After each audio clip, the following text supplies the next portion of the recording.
Hi, and welcome to English-Fabule. Are you learning English? Great. Let's learn English with a very interesting story. Don't forget to subscribe, like, and comment. Let's get started. The Middle East is a region that often has war and problems. For many years, about 100 years, there has been fighting. It seems like fighting happens all the time here. In recent years, there have been big wars in countries like Iraq, Syria, Lebanon, Israel, Palestine, and Yemen. Many countries from the Middle East have been part of these wars.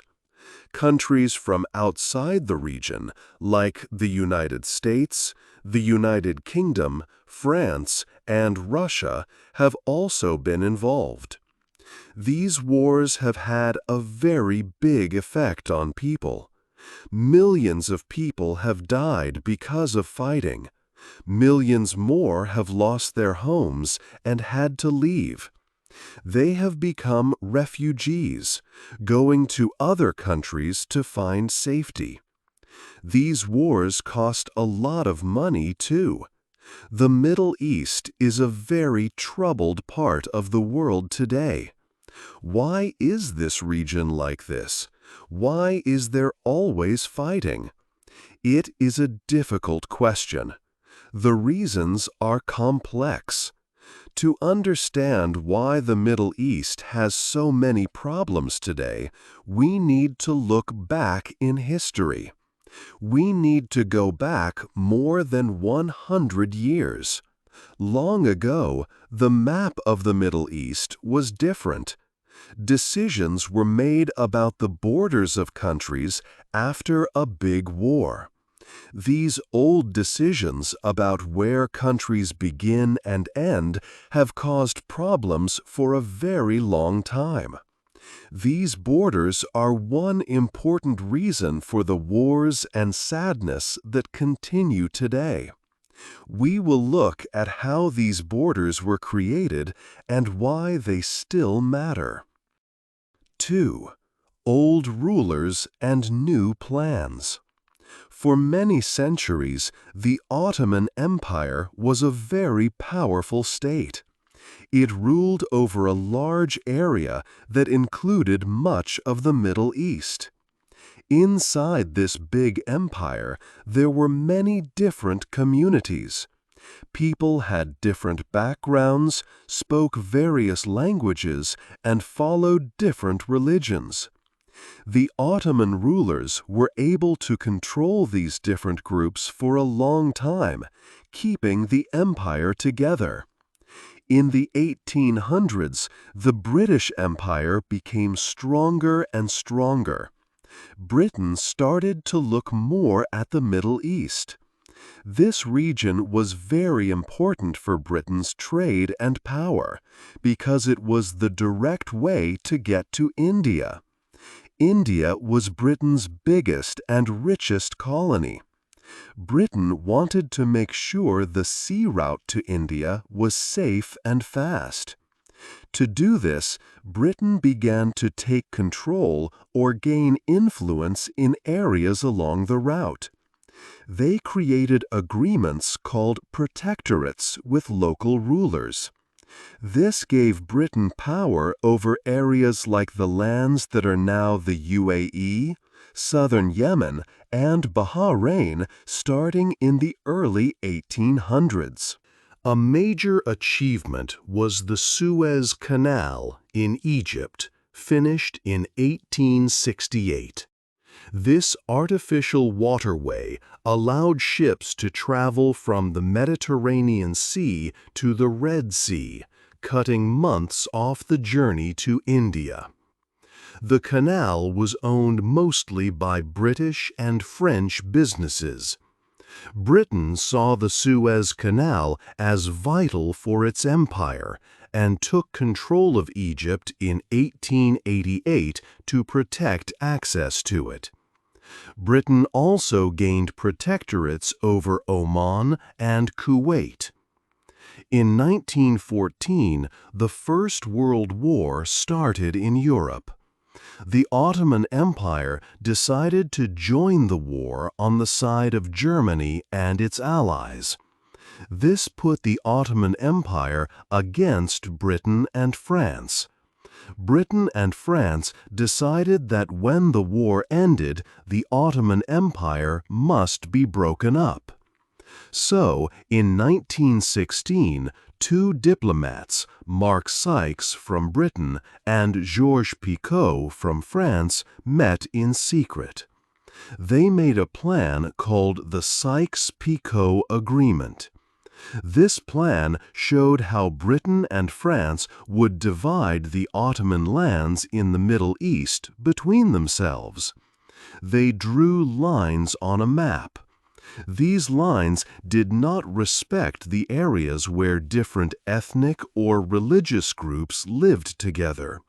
Instead, they often used the old administrative borders that the Ottoman Empire had used, which also did not follow ethnic or religious lines. They planned that Britain would control certain areas, France would control others, and Palestine would be managed in a special international way. At the same time, Britain made promises to different groups to help win the war. To encourage Arab leaders to revolt against the Ottomans, some British officials promised to support the creation of a large, independent Arab state covering much of the region. However, later, in 1917, Britain also issued the Balfour Declaration. This was a public statement promising British support for a national home for the Jewish people in Palestine. These promises were very different and created future problems for the region. Oil was also becoming extremely important in the world.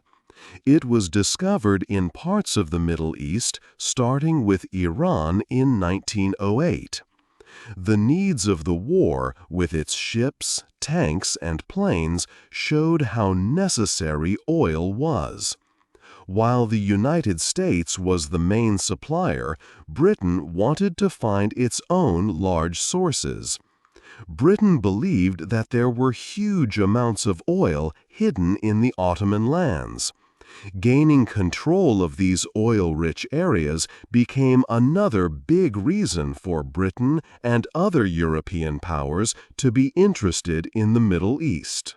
These secret plans, conflicting promises, and the desire for resources like oil by countries far away set the stage for many future events and problems in the Middle East after the First World War ended.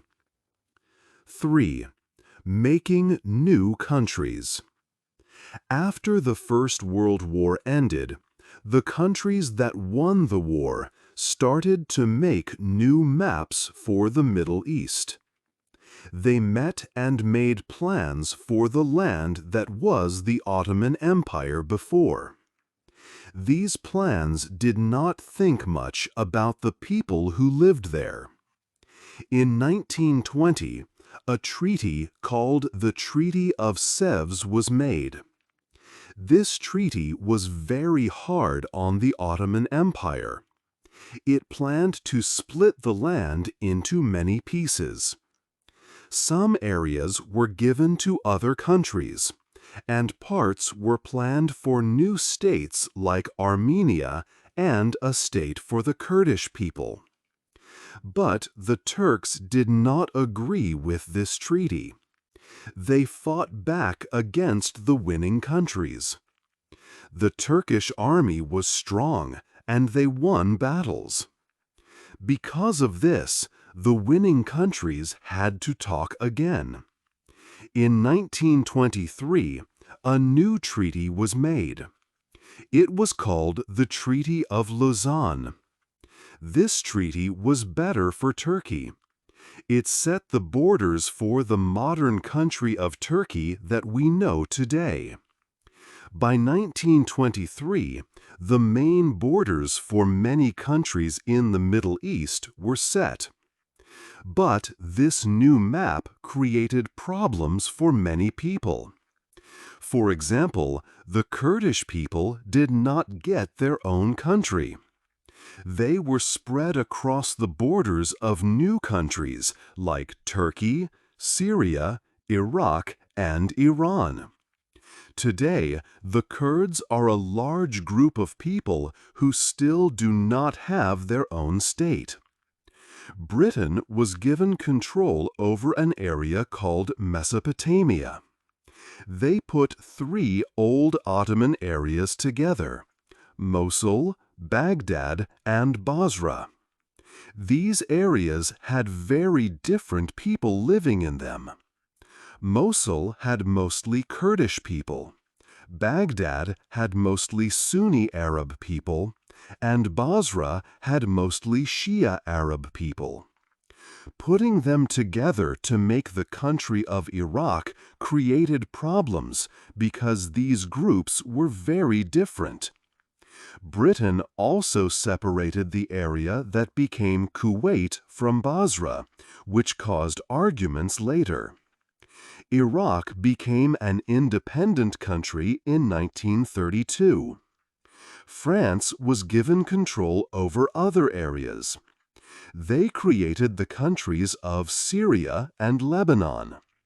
Lebanon was made separate because it had more Christians than other areas, but it also had many Muslim people. Syria was made by putting together different areas with many different groups, like Sunni Arabs, Alawite Arabs, and Kurds. France did not draw the borders to match where different groups lived, which caused trouble later. Early on, there were arguments about borders. In the 1930s, Turkey wanted an area from Syria called Hatay because many Turkish people lived there.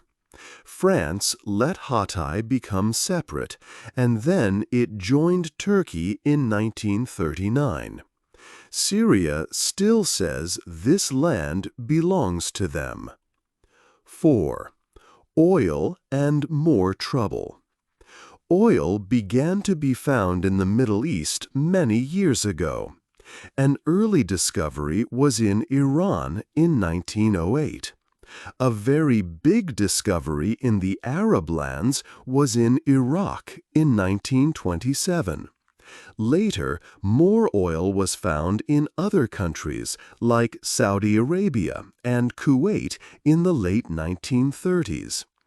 Oil was also found in Syria and the United Arab Emirates later, in the 1950s. These countries together had a very large amount of the world's oil supply. But where the oil was located inside these new countries caused big problems. The oil was often found in areas where people from different groups lived, who were sometimes ethnic or religious minorities compared to the main population of the country.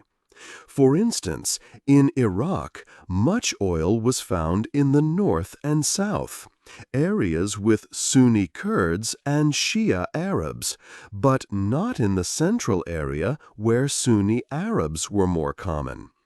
In Saudi Arabia, almost all the oil was found in the eastern part of the country, near the sea, where a Shia Muslim minority lived. Finding oil in these specific places made problems inside the countries much worse. The central governments, often led by the majority group, wanted strong control over the oil areas to get the wealth. But the local groups living there sometimes felt that they did not get a fair share of the money or power from the oil on their land. This difference caused deep tensions and distrust between the groups and the government. Countries from outside were also very interested in the Middle East's oil. Britain was involved early, controlling oil in Iran. World War I showed how necessary oil was to power armies, navies, and new machines like airplanes. Britain wanted to make sure it had enough oil for the future. The United States also needed oil and became more interested in the Middle East, especially after World War II. These foreign powers, like Britain and later the USA, started to compete strongly. They wanted to have access to the oil and control who sold it and where it went. This competition for oil made the politics of the region very complicated and unstable. The great wealth that came from oil became a major cause of conflict. Oil money could be used to buy weapons and fund groups. Because of the oil, many countries from outside the Middle East became involved in the region's issues. They often supported different sides in local fights to protect their own interests and access to the oil. This outside interference added another layer of trouble and helped cause more wars and instability in the Middle East over many years.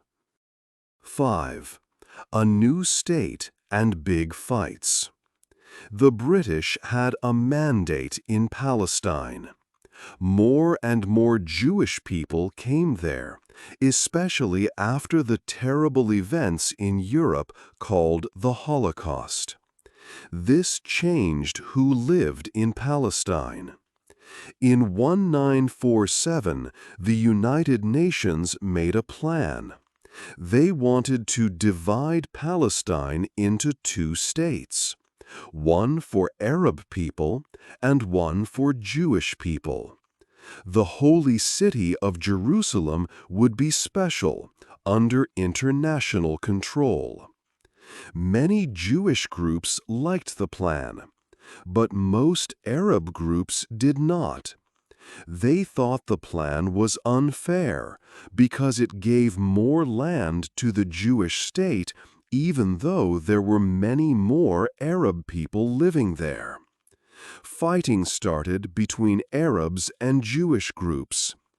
In 1948, when the British left, the State of Israel announced it was independent. This started the long conflict between Arabs and Israelis. Several Arab countries went to war to help the Palestinian Arabs, but Israel won the war. After the war, Israel controlled more land than the United Nations plan suggested. They took their planned land plus much of the land meant for the Arab state. Jordan took control of the West Bank and East Jerusalem. Egypt took control of the Gaza Strip. No independent Arab state was created for the Palestinians. About 700,000 Palestinian Arabs had to leave their homes. They became refugees. This event is called the Nakba, which means catastrophe in Arabic. Many of these refugees went to nearby countries like Lebanon. At the same time, many more Jewish people came to live in Israel. After the Arab defeat in 1948, a new leader became important in Egypt. His name was Gamal Abdel Nasser. He believed in Arab nationalism. This was the idea that Arab countries should be united and strong. Nasser wanted to unite Arab lands and use the power of oil against Israel and countries like the United States. He became the leader of Egypt in 1954. In 1956, Nasser took control of the Suez Canal. This canal was very important for ships. Before, Britain and France controlled it. Britain, France, and Israel then attacked Egypt to get the canal back. But the United States and the Soviet Union did not agree with this attack. Egypt won, and Nasser became very popular in the Arab world. Later, in 1967, there was another big war. Israel attacked first, hitting Egypt, Jordan, and Syria by surprise. This was the Six-Day War. Israel won quickly. They took control of new areas: the Golan Heights from Syria, the West Bank and East Jerusalem from Jordan, and the Gaza Strip and the Sinai Peninsula from Egypt. After this war, Israel controlled much more land. Israeli settlers began to build homes in these newly taken areas. This created more problems and conflict for the future. Nasser was weakened by the defeat and died a few years later. 6. Shifting powers, lasting wars. In the late 1960s, Britain said it would leave the Middle East. It would move its forces from areas east of the Suez Canal. This created a space where no big power was in charge. The United States started to become more important in the region, especially near the Persian Gulf. The U.S. wanted to make sure the oil there stayed safe and available for the world. In 1973, a war started between Israel and some Arab states, including Egypt and Syria. This war is called the Yom Kippur War. Israel won this war too, but it showed that Arab armies could still fight hard. Later, in 1979, Egypt and Israel signed a peace agreement. It was called the Camp David Accords. The President of the United States helped them make this peace. This was the first time an Arab country officially made peace with Israel. However, many other Arab countries were very angry with Egypt for this. They did not want to be friends with Egypt for a time. A terrible civil war started in Lebanon in 1975. A civil war is when people in the same country fight each other. This war brought in other countries, like Syria and Israel, who supported different groups inside Lebanon. This made the fighting even worse and made the war last for many years. Israel also took control of more land during this time. In 1980, Israel said East Jerusalem was part of Israel. Then, in 1981, Israel did the same with the Golan Heights, which was land from Syria. These actions caused big and lasting problems between Israel and the Arab countries. 7. A big change and old enemies. In the year 1979, there was a big change in the country of Iran. The Shah, who was the king, left the country. A new government came to power. led by religious leaders like Ayatollah Khomeini. This new government was very different. It wanted to spread its ideas to other countries in the Middle East. This made many leaders in the region worried. One leader who was very worried was Saddam Hussein in Iraq. His government was not based on religion like Iran's. Saddam Hussein feared that Iran's revolution might spread to Iraq, especially because many people in southern Iraq were Shia Muslims, like most people in Iran. Because of this fear, Saddam Hussein decided to act first. In the year 1980, Iraq invaded Iran. This started a terrible and long war called the Iran-Iraq War. The war lasted for 8 years until 1988. It was very bloody, and many hundreds of thousands of people died on both sides. During this war, some other countries in the region, like Kuwait and Saudi Arabia, helped Iraq. They gave Saddam Hussein money and support because they were also afraid of Iran's growing power and its new government's ideas.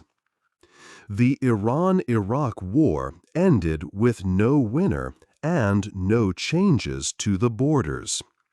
But Saddam Hussein's problems were not over. He needed money after the long war. He looked at his neighbor, Kuwait, which was a small country but had a lot of oil. Saddam Hussein also said that Kuwait was historically part of Iraq.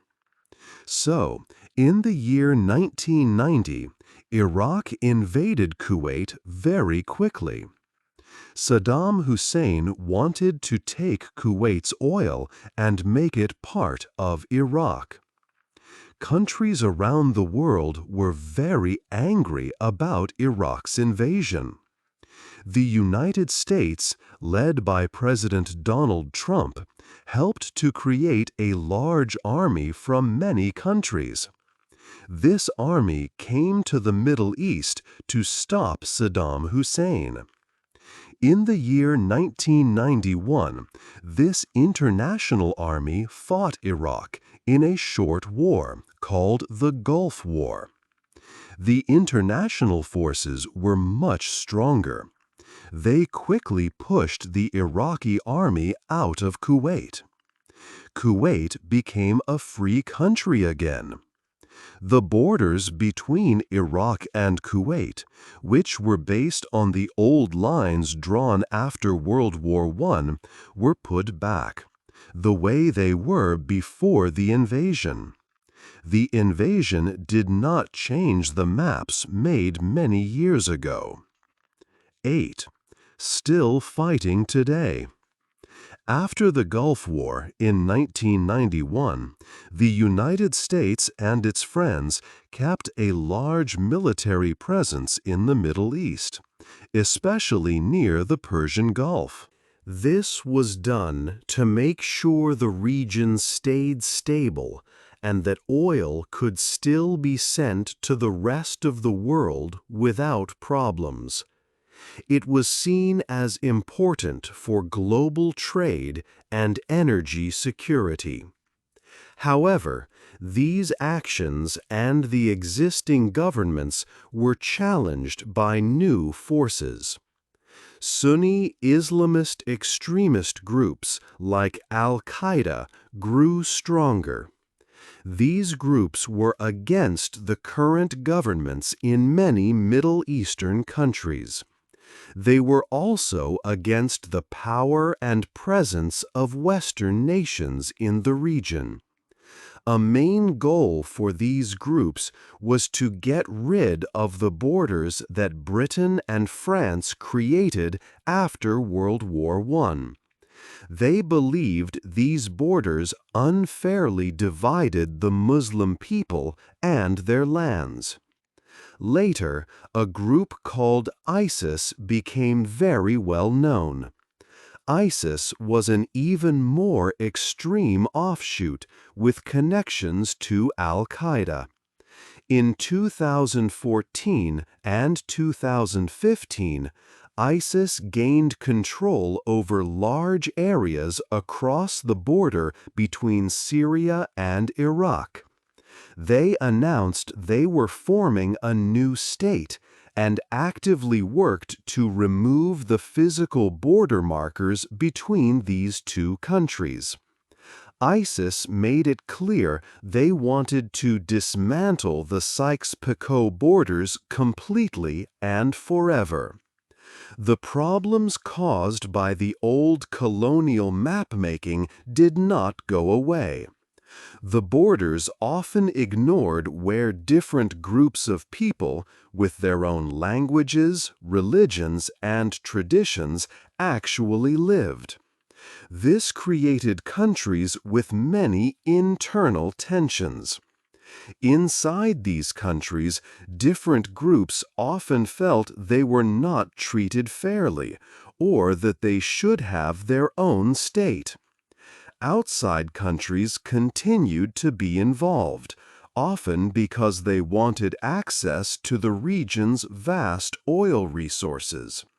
Their involvement, trying to support different sides or protect their own interests, has often made the conflicts worse and harder to stop. So, the conflicts we see today are still linked to the decisions made long ago about the borders. The old divisions continue to fuel instability, and the ongoing involvement of outside powers, like oil, helps to keep the fighting going. The Middle East remains a place where the past directly affects the present. Do you believe it is possible for the borders drawn a century ago to ever be changed in a peaceful way? Hey there! Just a second before you go. If you learned something new today, please give this video a like, write your thoughts in the comments, and subscribe to the channel. It only takes a second, and it really, really helps to create even better English videos for you. Your support means the world. Thank you.